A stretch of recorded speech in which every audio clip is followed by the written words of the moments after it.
Hey, what's going on, guys? Alex here, and we're going to start a new section for you guys, and it's going to be Freshwater Mondays here. So we're going to talk a lot of things about freshwater fishing, whether you're fishing for largemouth, smallmouth, literally anything freshwater, even snakehead. So we're going to do some how-tos, talk about techniques and areas and whatnot. So let's get started today. So for our first video, we're going to start with your freshwater bass fishing essentials. So we're going to talk about some of the plastics that you can utilize literally anywhere in the area or even throughout the whole country, just in general for bass fishing, and show you some of the terminal tackle that you can use with them. So right here we have a selection here of plastic worms.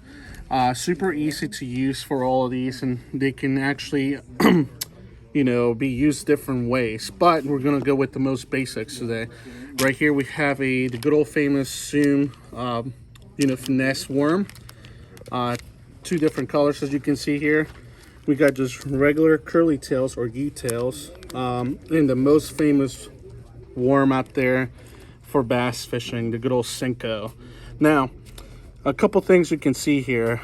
There's really two colors that you will need to keep it simple and be successful out on the water, which is more of your natural color, green pumpkin, watermelon colors. As you can see, most of these have like a little bit of chartreuse.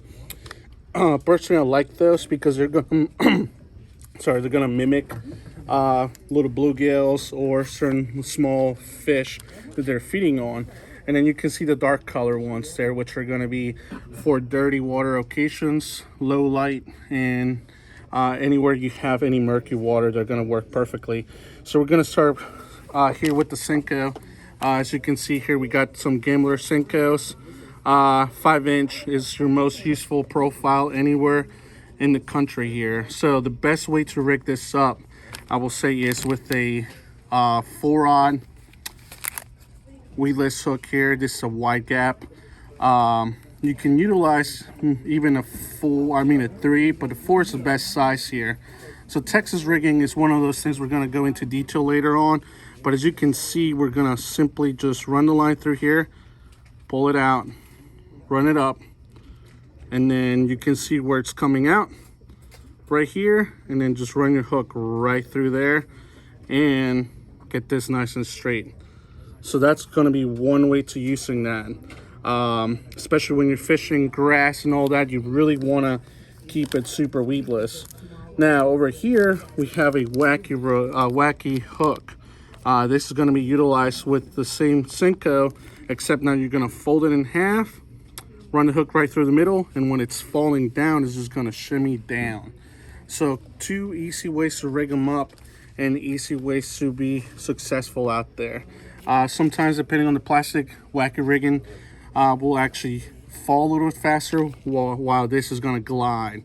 You can use some weightless, or you can use them with a little sinker on the Texas rig. And they do sell a couple small wacky rig jig heads if you're fishing deep water, where you can actually utilize that instead of the hook. But we'll save that for later. That's the two easiest way for Senkos. I'll probably say anywhere you're going, pond, lakes, rivers, etc. If you're bass fishing, that is going to be the one to go with. That's going to actually catch you fish, and it's a confidence bait for me anywhere I go, somewhere where I don't know the area. Two colors, two ways of rigging it, and you will catch fish. Now let's jump into here. The little curly tails, you can also run them weedless. You can rig them the same way with the 4-rod hook that we had here.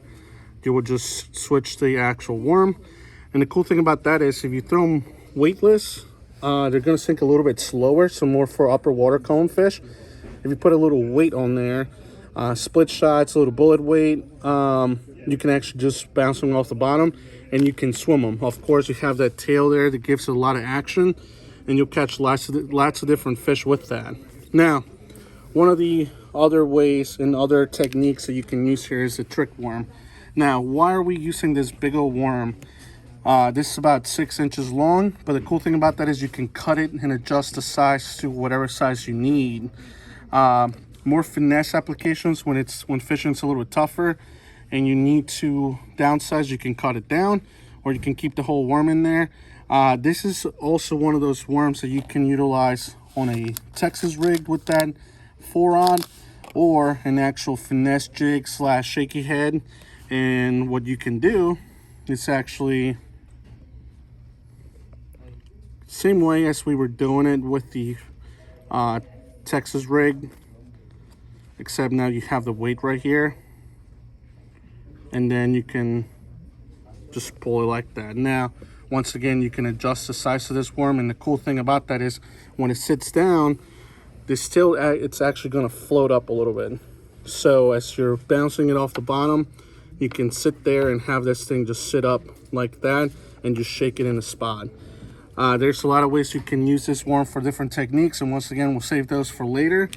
But that is going to be the best way to catch largemouth anywhere, locally, anywhere, really throughout the whole country, anywhere you're bass fishing in general. Once again, that is the most useful plastics that you can use, pretty much from winter, you know, to fall, summer, etc. You will catch fish with these. And of course, we'll go more into detail with some of these rigs on next week's episode. Once again, if you guys have any more questions or anything, stop by the store and we can walk you through it. And thank you for watching, guys, and have a good one.